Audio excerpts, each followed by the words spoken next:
Kiwis don't stand a chance against crims offering fraud as a service on the dark web, and banks need to lift their game in scam prevention, writes Maria Slade in this week's Shoeshine. Maria, there's a lot of education campaigns about how to protect yourself against scams out there, but is it a waste of time? It's not a waste of time. It's one piece in the puzzle. But an expert that I caught up with this week, who has come back for many years working in fraud prevention for a lot of the big European banks, he's been appalled at the state of the systems here. He says they're very antiquated. And he says this whole idea that you can just educate customers to not click on links is just futile, because there is so much more that needs to happen behind the scenes that the bank's just not doing. And our own Commerce Commission came out this week saying, as part of the personal banking draft market study that they've done, saying that because the banks here are so profitable and so busy protecting those profits, and there's no competition to force innovation, their core systems are very much behind, and there's been very much underinvestment in them. So the Commerce Commission is basically agreeing with this expert that the banks have really underinvested in the types of systems you need these days to really effectively prevent against scams. Yeah, so in what way are they that far behind what we see overseas? Well, here they still use what this expert describes as very much a rules-based and enforcement kind of system, and they're throwing people and money at the problem. ASB announced at its last results that they've got a financial crime team of something like 350 people, and they're going to be investing about 100 million in it this year. Well, this guy says he worked for a Swiss bank that had 5 people in the team, because there's so much more you can do now with analytics, and he says this is what you should be doing. You should be using your customers' data, their usual behaviour, the way they spend, and incorporating things like changes of addresses, changes of mobile phone numbers, and that will throw up unusual patterns of behaviour and indicate to the bank that there's something awry and they need to, question a transaction, for example. And this is something that our banks are really only just starting to get into. How big is the scam problem? Is it growing as well? The scam problem is just becoming so outsized that you cannot now say, customers just need to be wary.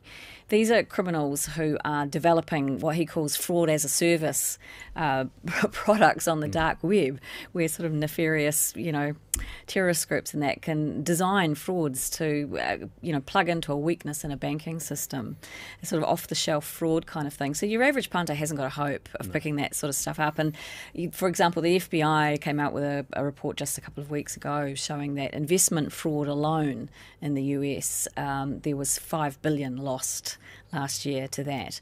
And in New Zealand, NetSafe says the problem is about $2 billion. Well, that's an underestimation as well, because, a lot of it doesn't get reported. So the problem is really big. Is there any hope? What can actually be done to prevent this? Well, this expert that I spoke to, who didn't want to be identified because he's trying to get work here, and he's been told he's too experienced for the roles, so he's struggling to kind of fit in with his expertise. But he says that there is heaps they can do, and he says if you put the right people, the right systems, and the right data into the pot, he reckons you could cut out about 80% of scams within 12 months. Wow. It's doable. It's doable, but you've just got to hammer it hard. And things like, the banks just haven't been incentivised to do it, because they still use this distinction between a scam where someone has been tricked into allowing of payment, and the bank says, well, the customer allowed the payment, not our problem, and fraud. Whereas he's saying the sophistication of these scams, you just can't make that distinction now. And so we need perhaps a system like the UK, where they are now being told they must reimburse scam victims. So that sharpens their thinking into putting in the measures to prevent it.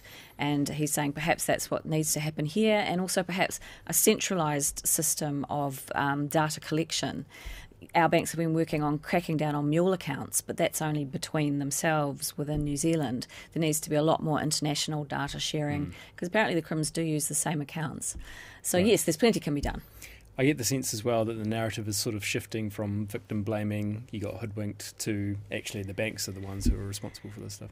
Yeah, personally, I'd like to see a bit more of that from the banks. They still use a bit of that narrative. But interestingly, the new Commerce Minister has accepted some recommendations from the Parliamentary Select Committee in this area, one of them being that we should look at a voluntary system like the UK of reimbursing victims.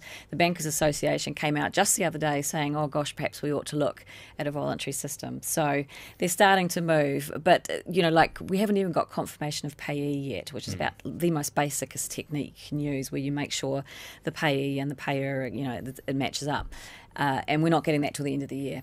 So everyone's saying, they're still a bit slow. Yeah. Absolutely. Maria, thanks very much for your time. Thank you. For more content just like this and all the latest business and political news, head over to mbr.co.nz.